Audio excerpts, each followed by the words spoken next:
On y va. Soit trop truc, c'est discuter entre vous. En fait, c'est genre matin. Vraiment, donc on se raconte ses rêves ou je sais pas. Moi, il me raconte toujours les rêves.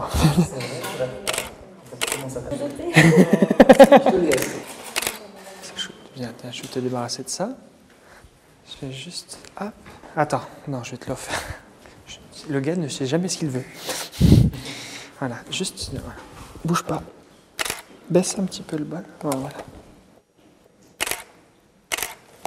Parfait. Maintenant, je te l'enlève pour de vrai. Et rapprochez-vous un tout petit peu. Ouais, voilà. Pareil, vous... Mais vous... Alors, pardon, excusez-moi. Vous n'êtes pas obligé de genre de dans tout ça, mais du genre discuter, décontracter, mais relativement proche. Voilà. Ah, ça y est, discute plus. Vous pouvez discuter. Hein. Désolé, je vous coupe et tout ça, en fait.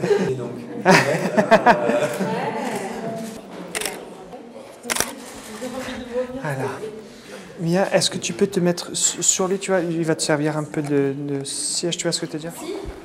Ouais, pas mal. Pas mal. Pas mal, mais pas confortable. Hein. Tu te serais mise comme ça? Est-ce que tu te serais mise comme ça, en fait? C'est ça l'idée. Comment tu te... Genre, il est là. Qu'est-ce que tu fais? Alors, voilà. Eh ben voilà. Toujours de... Mais du coup, elle est plus, c'est moins intéressant. Non, non, non, non, non. Mais est-ce que tu aurais regardé comme ça, dans le vague, comme ça? Qu'est-ce que tu aurais fait? Vraiment? On se le demande.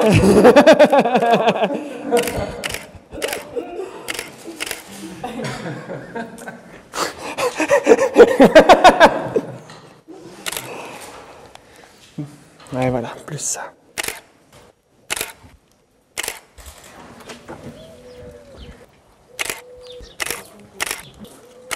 Donc, là, j'essaie en fait de jouer avec les transparences. J'espère que le micro m'entend. En fait, c'est pas forcément très simple parce que il y a des éléments qui peuvent venir perturber la clarté de l'image. En fait, une réflexion, elle peut être très bien, mais si elle est trop présente, elle va totalement occulter le sujet. Et ce que j'essaie aussi de faire, c'est parfois faire le net ici sur les mains, parfois faire le net sur la fenêtre et avoir les mains floues, ça peut être une technique aussi. Est-ce que, tu vois, là tu es super, super sage au niveau de tes mains. Ouais, tu vois, en fait, comme si tu prenais, ouais, tu vois, enfin je sais pas, comme si tu prenais ton homme.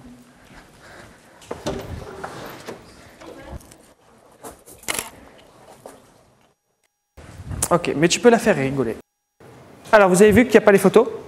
Mais vous avez remarqué, c'est parce que à un moment donné, en fait, je vais vous montrer après le résultat final, mais c'est toujours la même chose. Enfin, j'essaye d'appliquer toujours les mêmes choses, capturer des moments de vie, et on verra de toute façon les photos que ça a donné au final. Qu'est-ce que je voulais dire? Oui, on va répondre aux questions d'Internet parce qu'il y en a peut-être certaines. Et vous avez vu qu'à un moment donné, je les ai mis dans une position où je pensais que ça allait être... Et ils ne se sont pas mis naturels. Et je leur ai vraiment posé la question, ok, mais vous auriez fait quoi là? Bon ben voilà, ils ont pris une pause et c'est quelques-unes de mes meilleures photos de ce moment-là.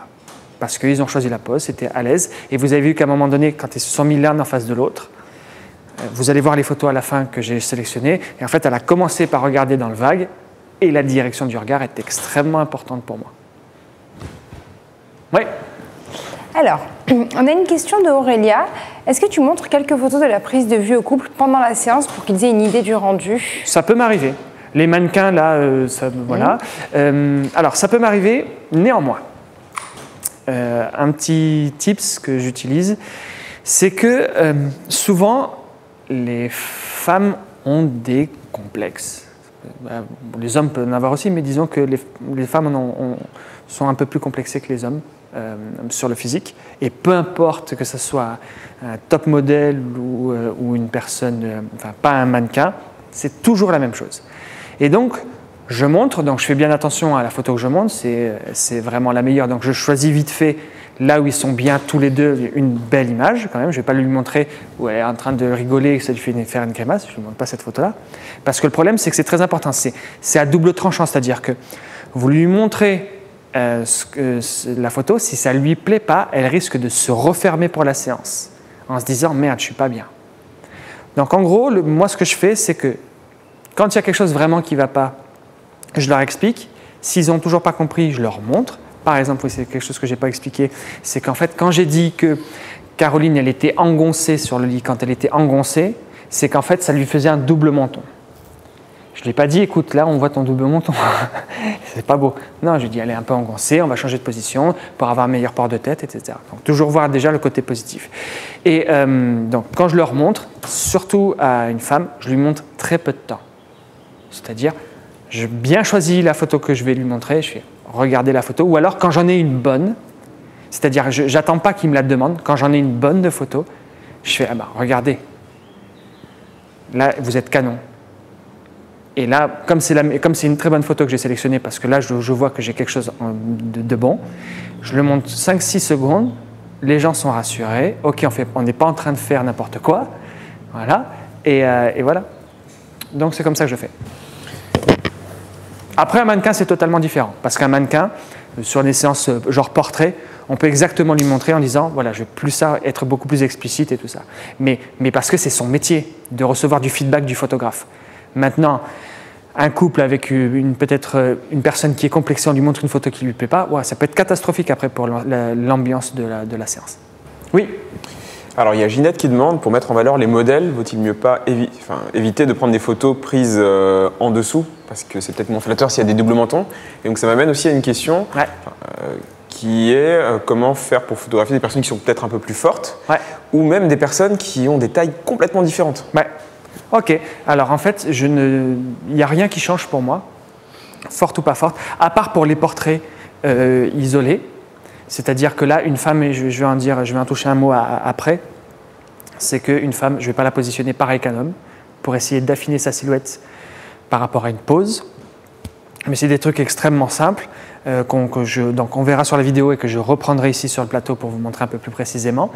Mais par contre, pour tout ce qui est situation de couple, en fait, je n'ai pas de pose particulière pour les personnes fortes. Je fais exactement de la même façon. Parce qu'en fait, j'ai l'impression que si je commence à trop contrôler elle, déjà si je commence à me focaliser que sur elle, et si elle se sait forte et tout ça, peut-être qu'elle se dit, il est en train d'essayer d'affiner la silhouette, peut-être que je suis trop gros sur les photos, tout ça. En fait, c'est normal pour moi. Ensuite, pareil pour la différence de taille, pas vraiment il y a juste un truc qu'on verra sur la séance de la plage, positionnement des sujets par rapport au soleil. Voilà, ça je le montrerai. Et quand l'homme est plus grand que la femme, ça facilite les choses, quand le soleil vient de côté. Et enfin, pour les personnes qui ont un double menton, c'est vrai que il faut avoir tendance plutôt à shooter d'un petit peu au-dessus du regard. Voilà. Mais après, je ne m'interdis rien, c'est-à-dire que parfois je tente le truc, ça marche pas. À la limite, je trie ça en 2 secondes et puis voilà, on n'en parle plus. Donc je ne me l'interdis pas.